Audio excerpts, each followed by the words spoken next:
Glenn Danzig, born Glenn Allen Anzalone in Lodi, New Jersey, was the third of 4 sons.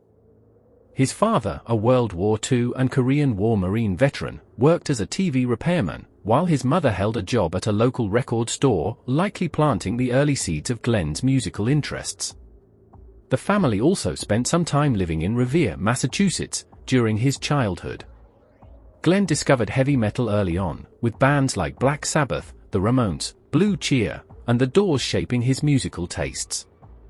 However, his teenage years were far from smooth. By the age of 10, he was using drugs and alcohol, often landing in trouble with the law. Remarkably, he quit drugs entirely at age 15. Outside of music, Danzig was drawn to darker, more intellectual interests. He read works by Charles Baudelaire and Edgar Allan Poe, which helped foster a deep appreciation for horror and the macabre, elements that would later define his music and style. A lifelong comic book fan, Glenn was frustrated with the mainstream American comic scene and eventually founded his own adult-oriented comic book company, Veritic, in the mid-1990s to create violent, erotic, and horror-themed stories. Danzig graduated from Lodi High School in 1973 and pursued studies in the arts, attending the prestigious Tisch School of the Arts and later the New York Institute of Photography.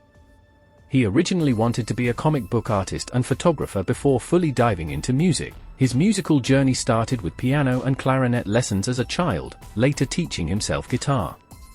By age 11, he was working as a drum roadie and playing in local garage bands. Although he never took formal vocal lessons, his powerful voice stood out, earning him respect in the local music scene.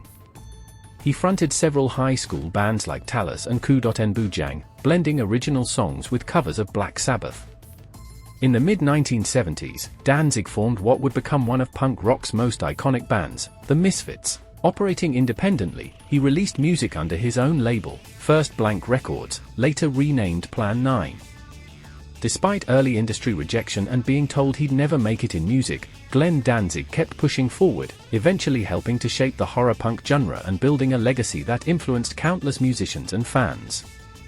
From his troubled youth to cult legend status, Danzig's journey is one of defiance, creativity, and a relentless commitment to his vision, both musically and artistically.